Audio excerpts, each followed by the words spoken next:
Hey guys, what's going on? Paul here. Welcome back to another Cardano video. And today I'm joined by Patrick to give us a view into what NWKR or NFT Maker is and kind of Cardano NFTs, where they are, where they're going in the future, and his own opinions on the overall state of play. So Patrick, very welcome back onto the channel. It's been a good while since you've been on, but good to have you back. Yeah, thank you for having me back. It really has been a while. We touched upon this before starting, and it feels like a way shorter time than it actually is. I think over a year now, and yeah, it's great to be back.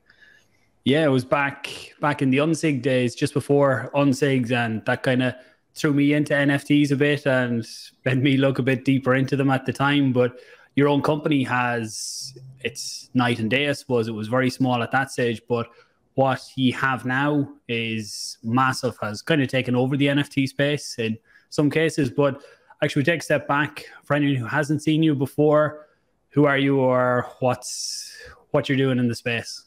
Yeah, so as I mentioned, I'm Patrick. I used to be a computer science student, and I actually last year I launched this little tool called NFT Maker, and it was very simple at the beginning. It was just an NFT minting tool, the very first one on Cardano, and the idea was that you can just use it to mint like single NFTs, and then it kind of went from there because it exploded overnight. A lot of people liked it, and I decided to do that more seriously, and I decided to build like bigger tools for more professional and larger collections, like the Unsigs, and that's how we met Paul. And since then it basically became like this sort of infrastructure layer that I and many others now build on top of Cardano. So we want to try to make Cardano development as easy as possible, because that's kind of the bottleneck at the moment. People just don't know how to use Cardano yet, right? So we just want to basically abstract that away and make it super easy for everyone. You don't have to know how to code. You don't have to know how to do all these different things with the blockchain directly. You just have to use the tools, and then basically you can build your own Web3 product. That's kind of the approach that I'm taking. And yeah, it's always about accessibility in a way. Yeah, nice. I suppose the product really kicked off because in the beginning people didn't know how to create NFTs on Cardano, and you gave them this tool that they didn't need to know how to code. They could come in, and it was a big catalyst. Is it 20-25% or maybe more of all NFTs created on Cardano is by I think it's slightly less. It's like 23% or something like that. Okay. And it's pretty steady at that number, which I'm very happy about. So yeah, and the success completely blew me away. I didn't expect that many people to actually use it at the beginning, especially the pro version. Back in the day, we called it NFT Maker Pro. Now we call it NMaker Studio, because while it's a lot easier than to just have your own, Cardano node and your own minting tool or something like that, it still required a little bit of technical knowledge. But suddenly, people were so interested in just doing their own NFT drops that they came and they just wanted to do it and learn how to use it. And then we made it simpler and simpler over time, and now it's like really easy to launch your own 10K drop or whatever and implement it into your website. So it's quite cool to just see like what's possible with that. And so many people are also building tools which use our APIs and our system and deeply integrate it into their own website and into their own products. And I've seen voting systems built with NMaker. I've seen so many different cool things. So it's really nice just to see what happens when you give people the actual power to use their creativity in a way. Yeah, so I suppose it's not just a simple NFT system. It's not just for building or creating NFT collections. So what else outside of just, I want to create a once-off? You probably don't get as many once-off NFTs anymore, do you? Or it's nearly all collections now. But what other features are there for people on NFT Maker? Well, I keep calling it NFT Maker, but you have rebranded.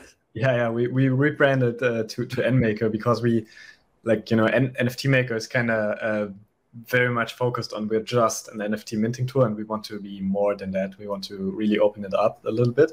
But yeah, so essentially we have like this one core product, which is NMaker Studio, And that's our API, and that's our professional tool. And you have like this API that you can use and implement it directly into your product. But you also have like different things in there that you can use without having to program. But the idea is really that you can, use it to build your own Web3 product, and that it's really like large scale. If you want to mint 10,000 NFTs or so, then you use nMaker Studio. And we are now building different other tools that are basically interacting with nMaker Studio, but are very, very much focused not on this like B2B market, but more on normal, smaller artists or maybe regular creators, stuff like that. So we recently released nMaker Mint, which is like a tool where you can have like 1 to 15 new NFTs. So it's very cool from a user experience point of view. It's very easy to use. Everyone understands it immediately, but of course, it's not as powerful as nMaker Studio. So we kind of tailor towards a different audience there. And we are building many more tools that kind of interact with each other. So we have like a store planned, and we want to have, nMaker Studio directly integrated into the store and stuff like that. And I think it's going to be a very cool, like overall ecosystem if you like have all these different parts playing together in the way that we imagine it. But essentially, it's always about just giving users the power to create something. And of course, it's very much focused on NFTs at the moment.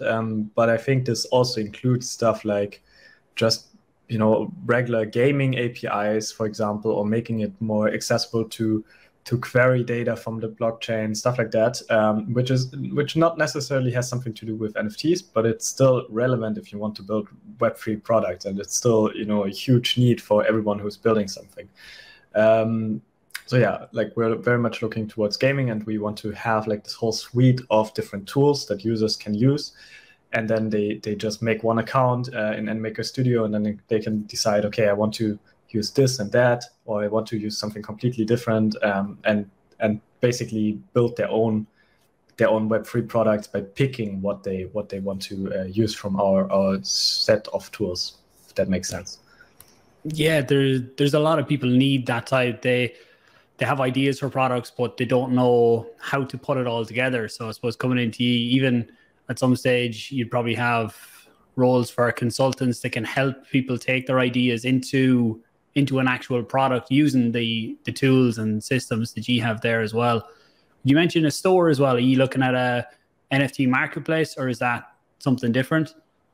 Yeah, so it's going to be an NFT marketplace, but over the last year, the one thing that I really learned, and it was a big and hard learning, is that I don't see the collectibles market, like the currently existing NFT collectibles market, as that sustainable long term. I would much rather have NFTs that actually have a real world use case, and that are integrated into products which have a real life cycle and are sustainable long term. And there are many great projects like that on Cardano, many great projects actually, like Project Neum, for example, or Book Token, which I'm a big fan of, and many others. And for us, we are going to build an NFT marketplace, but we're not necessarily competing in this whole collectibles area. But instead, we want to use this marketplace and tailor it towards these like real world solutions in a way. And we want to use it very much also as an experimentation place for us. So we want to see, okay, maybe it makes sense if we have like a video game hype or something like that, to tailor it more towards video games. Or maybe if we see, okay, music is very much in the focus at the moment, to try to see, okay, maybe we should build this marketplace and tailor it towards music, stuff like that. Because I see, all these amazing marketplaces that already exist on Cardano and all the other chains, of course, like JPEG Store and Magic Eden on Solana and all this different stuff, and CNFT.io. And they all fight for the same sort of target group. But I don't really, that's not really what I want to do. I want to open the NFT space and the crypto space in general up and bring new people in by creating use cases that actually, solve a normal person's problems and make their life better. And that always has been the goal of nMaker. Like, we just want to bring people into the crypto space by creating something which is actually useful. And the same kind of concept I want to apply to the NMaker store, and I want to give people the ability to just do something which makes sense with the NFTs, and then if they want to just do collectibles, they can still go to a different marketplace, and of course it will still be supported on an NMaker store, but it's not going to be the main focus of it. Okay, yeah, kind of you went into stuff there that I planned to talk about later, but it's something that really. Oh no, not at all. That's why I like these. We just see where the conversation goes, but I like what you hit on there. It's something that has made me cautious, skeptical about certain parts of the NFT space over time. And I think when we talked about Unsigs way back now, it was the same. It was like the collectibles are good, but what is their long term? Like there are some collectible projects will be there long term because there's some good stuff there, but there's a lot of copies and different things out there as well. So what is the utility that will make people want to hold them long term, or what else can people do with it? Like I know you done I think NFT or NMaker done the Martin launch as well, where I think he gave access to different things by holding the NFT. And there's loads of other projects probably coming out like that as well. So that's something I want to see coming more and more into the space, like outside of just a 10K drop. Maybe there's a niche, there's a few hundred, or there's even less in some cases. What can I do with music? Does it give access to tracks, or does it give access to backstage or merchandise? It can be tickets for events and stuff like that. But where do you see the space expanding like that?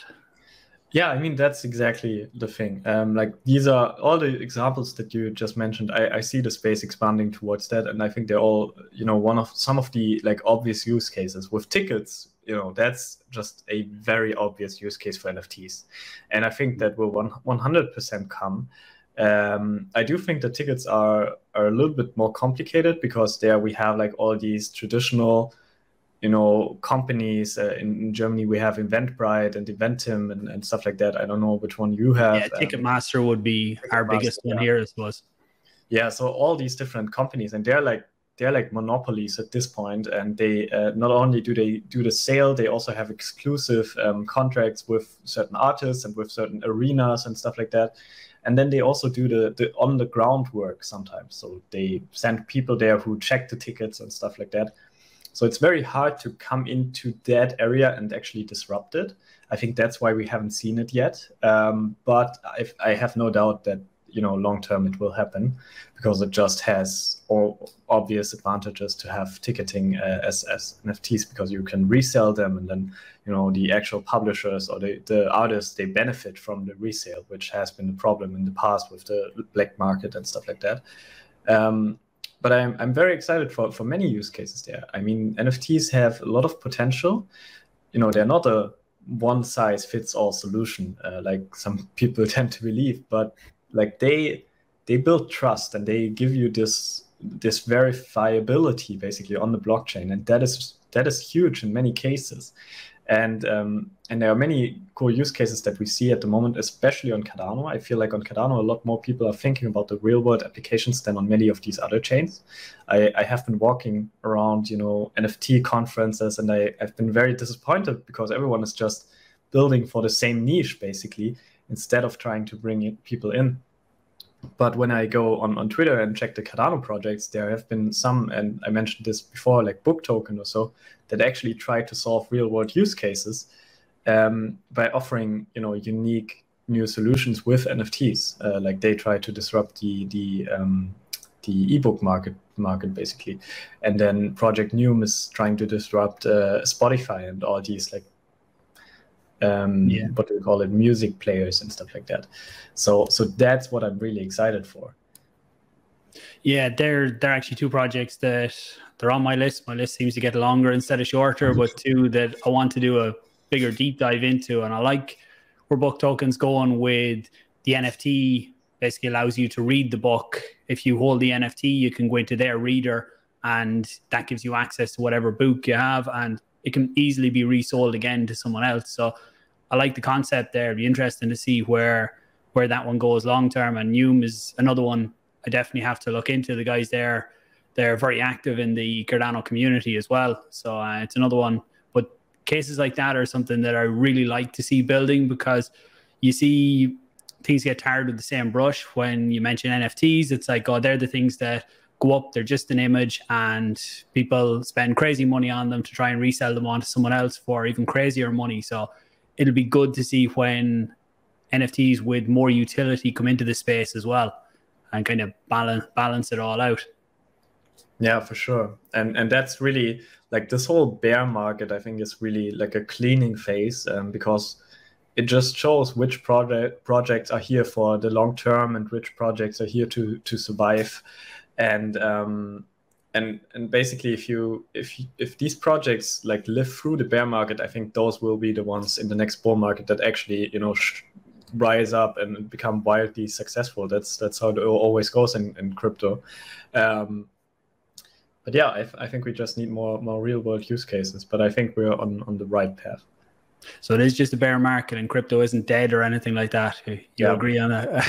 Of course, yeah. No, you've been around for a long time as well, so you know. Yeah. But I joined crypto in 2017, and you know, I've seen it all now. I've seen ADA at 2 cents. I've seen ADA at $2.50. Yeah, it all goes in cycles. Each cycle is a bit different, but inevitably, looking back through history, a lot of the cycles have a lot of similarities in them. And for me, I think long term there will be another bull market. You just can't pick when it's going to happen. And the projects that keep building solidly now, and that's what I say to people, this is the time to research what projects are actually still trying to build in this phase. These are the ones that will be more solid long term as well, because when companies come out in the bull market, they do really well in the bull market, and then they just decide to disappear in a bear market. They're the kind of ones that you get burned on a few of them, you learn your lessons, and then you learn what to look for solid projects out there as well. Exactly. So we kind of pulled away from EnMaker, but we'll go back to it. You guys have a token as well. Where does the token fit into everything you're doing on the platform as well? Yeah, so the token has multiple, you know, reasons for existence. We kind of want to use it as a glue between all the different tools and projects, because we have so many amazing like partner projects, but also just our own projects, and we like to do a lot of different stuff, and we kind of want to all combine it and have like one thing that is across the whole ecosystem. And essentially, I would say the EnMaker token has like two main features that make it unique, and one of them is of course governance, which is not necessarily unique. A lot of governance tokens are out there, but we of course want to go towards decentralization and giving more power to the users. So we use it as a governance token, and we will have like decentralized voting mechanisms and stuff like that about new features, about the marketplace, what's featured on there, stuff like that. And the second part I think is more interesting. And it's actually also something which I learned about when talking with Alexander from the Unsigs. He kind of planted that idea in my head, I think. And it's really about, you know, having a sort of trust score mechanism. Because if you think about it, there are all these different platforms like Airbnb or Uber Eats, stuff like that, and they all act like the centralized platform where users have a trust score. Like a Uber with a high rating is more likely to get picked from the algorithm. So that's why it exists. And I think this is something which should not be in the hands of, you know, centralized middlemen. I don't think we should have like eBay with their trust score, all these different platforms with their trust scores, but instead we should decentralize that part of it. And kind of what I want to do with the token is I want to allow users basically to have this token and connect it to their account. So to stake it in their account. And then they can say, okay, I have, I don't know, 10,000 EnMaker or so. They stake it in their account, and then they have a trust score of 10,000. And this trust score is public. And now what happens is when someone does something bad, you know, they can get punished and they can lose EnMaker tokens for doing something bad. So if, for example, I have 10,000 EnMaker staked in my account, and I upload some stolen art as a new NFT, from some Ethereum NFT or so, I just copy paste it and upload it as a new NFT on Cardano and try to sell that, and someone actually figures that out and sees, oh wow, this is actually stolen art, he can report me in a decentralized way, and the community can have a decentralized voting over my trust score and basically decide to slash it so that I actually lose some of those tokens, or say, no, this was a false report. This was actually incorrect. Stuff like that. So it's like a dynamic, self-regulating ecosystem that I want to build. And this is very complicated to do. It sounds very easy on paper, but it's actually a lot of thinking behind the scenes. Yeah, I like that concept, and I like that it's not just aiming for a governance token. When I hear projects come out, it's going to be a governance token. Governance tokens are nice, but you need something else. Like, you don't need to have a token just to have a governance system. But I like that idea that you're going with, and slashing sometimes gets a bad rep because people think when you're staking in other cryptos, like people who are just Cardano mightn't have heard of slashing before.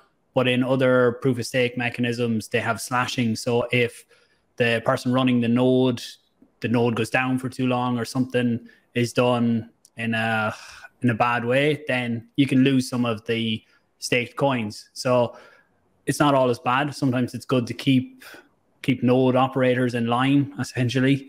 But I like that concept that people who want to sell on your platform, they come on, they have to have a good reputation, especially if you're going into more niche areas that aren't the mainstream, your 10K drop, and people don't really care about that. But if you're looking at niche individual artists and stuff like that, if their rep will help give them some credibility on the platform too. So it's a nice feature to see. Yeah, definitely. And I think the concept of it is really good. I think it's very hard to get it right. So we're taking a very slow approach towards it and are rolling out like small steps of it, and then we'll increase over time. But if you really think about it, it's not only NMaker specific. Like, of course, it's going to start with our store and so on. But ideally, this evolves into something much bigger. And you could have like the same type of governance or self-regulating governance and trust score kind of thing on any other decentralized application as well. And it could be done via NMaker. And I kind of want to just prove that it works in the way I think it should work. And then after that, see if other projects might adopt it as their way of self-regulating themselves. So yeah, we'll see. Yeah, it could be another service or another tool added to the NMaker kit over time as well. Right. And the projects come in and use rather than having to completely build it themselves, they can use. So it's down to you to do the proof of concept with the NMaker token and then allow other projects to come in and do it. So that's the goal.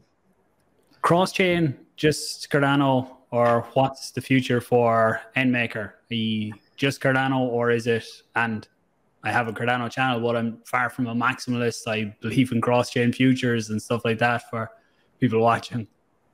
Yeah, I do too. I think long-term everything will go cross-chain anyways. I think that's just the natural evolution of it, because Cardano has its advantages, but other chains also have advantages. Solana is very fast, but it's very centralized and breaks often. Cardano is not so fast, but it's very decentralized, and so on. And it's easier to develop for certain chains and so on. But ideally, from a user perspective, you shouldn't even care about which chain long term. Like, you should just buy the NFT, and then if you want to use some sort of app, you just use the app, and you don't care if it's on Ethereum or Solana or Cardano. It just should create a bridge automatically. And that's kind of how I see it. And of course, we will. We have some cross-chain efforts, so we are looking into integrating minting at the first stage for other chains as well, but basically slowly, because it's actually complicated to do. That's why it hasn't been done that much before. But ideally, what I want to achieve at some point is, especially for the minting part, so I want to be able to say, okay, I launched this NFT collection, and I launch it on Cardano and 10 other chains at the very same time. Then when someone comes in and they want to buy this NFT on Cardano, they get it into their Cardano wallet. And when they buy it on Ethereum, they get it into their Ethereum wallet. And it gets minted automatically on the chain that you choose to mint it on. Yeah, that's kind of what I would like to see and in which direction we're moving. But it's, as I mentioned, complicated and slow, unfortunately. Yeah, I like that concept as well. I know some people who want to see everything on Cardano, but as you said, different chains have different advantages, and some people just want to use other chains. So you want to Yeah. let the end user decide. And another thing I seen you put in as well was allowing people to pay with a credit card to buy NFTs. You have that feature, don't you, in your when someone's buying an NFT? I've seen some people giving out about it saying, "Oh, you want people to use crypto," but what you're aiming at is people that are within crypto can use crypto to pay for it. But there's lots of people out there who want to get involved but have no clue what to do. So if you can give them the option, do you want to explain just how that works on when they buy and how they actually get the NFT? Yeah, so basically the way it works is they purchase it very easily via credit card. They have to go through a short KYC, but it's actually very, very easy. The KYC, it's very short and not so intrusive. And then they have to download a paper wallet. So we automatically generate a non-custodial paper wallet for them. They download that, and it's their first crypto wallet in many cases. And they will have their NFT sent to that wallet specifically, and then they can just import the seed phrase into Nami or any other Cardano wallet out there. It's very easy. We have like an introduction to that written onto the paper wallet. But of course, the flow is not perfect yet. I think it's a very good starting point. But what I would really like to see long term is essentially that you can pay with your credit card or any cryptocurrency that you like, and then you have automatically some sort of custodial wallet probably connected to your NMaker account, and you can have like this NMaker account and then just log in there and get the NFT towards that. And I think this is very much towards your previous point, that of course there are many like crypto maximalists, and we all want to give the power to the people and decentralize everything, but in many cases it doesn't work like that. Like I can't go to my grandma and tell her to set up Daedalus and download a full node and write down a passphrase and everything like that. So I think there's room for custodial wallets and non-custodial stuff. And for NMaker, like we are very much focused not on serving only the people that have been in the crypto space for a long time, but we actually want to bring new people in. So we always think about how do we make the entrance barrier as low as possible. And to us, it's very obvious that we have to go into that direction of custodial stuff long term to just say, okay, you can pay and you will receive your NFT. And it's super easy. It's exactly how you imagine it to be. You just make an account and you get the NFT there, and that's it. So yeah, that's what I'm thinking about most of the time. Nice. Yeah, I hadn't considered you going that route, but it's a good route. Like you say, some people are against centralized entities, but they definitely play a big role now. I think they'll play less role over time if we can achieve decentralization, but there will always be a need for centralized entities. Even some people will always want to use a centralized entity, which is fine. It's if people don't want to take control, but some people will use it as part of their learning curve as well, that they use that to get started. Then when they feel comfortable, then they can pull the assets off. So it's good to give both parts of it. Yeah, exactly. So anything else we kind of missed on your thoughts on NFTs or on NMaker or anything like that? I don't think so. We covered a lot of topics in a very short amount of time. Of course, to every topic, there's even more to talk about. But yeah. I think we made a good, roundhouse kick in a way. Yeah, I'm looking at the time, and I think it's a decent time for people watching. And I enjoyed talking, learning on this. Hopefully, others did as well. And we definitely won't leave it as long the next time before we catch up to see how things are going. But, yeah, definitely not. Thanks very much for your time, and anytime anything's coming out on the system or on the platform or anything like that, or anything in the space you want to have a chat about, you're more than welcome back on the channel at any stage to give your views. And actually, you're going to see NFT Con and Rare Bloom, are you? Yes, for sure. I'm going to both of them. I'm also going to be at the Cardano Summit in Switzerland, because that's where I live anyways, right? Nice. So I'm excited for that. Are you flying over? I won't make CNFT Con, but I will be at Rare Bloom. Well, I have to book my tickets today or tomorrow, my flights, but I I should be at Rare Bloom in October, and then the Summit, Switzerland again. Hopefully be there as well. So put links actually to them down below. Anyone who didn't hear the announcements, Cardano Summit has been announced for, I can't think of the dates offhand. I'll flash it up here on screen. It's in November anyway. Yeah. I don't know the dates, but I think it's November. And there'll be virtual events like last year all around the world. So I'll be talking about that again anyway. But thanks for your time. Anyone new, subscribe, comment questions or anything down below as well for Patrick. I'll put his contact details and everything like that for the project as well down below. And I will talk to you soon. Thanks, guys.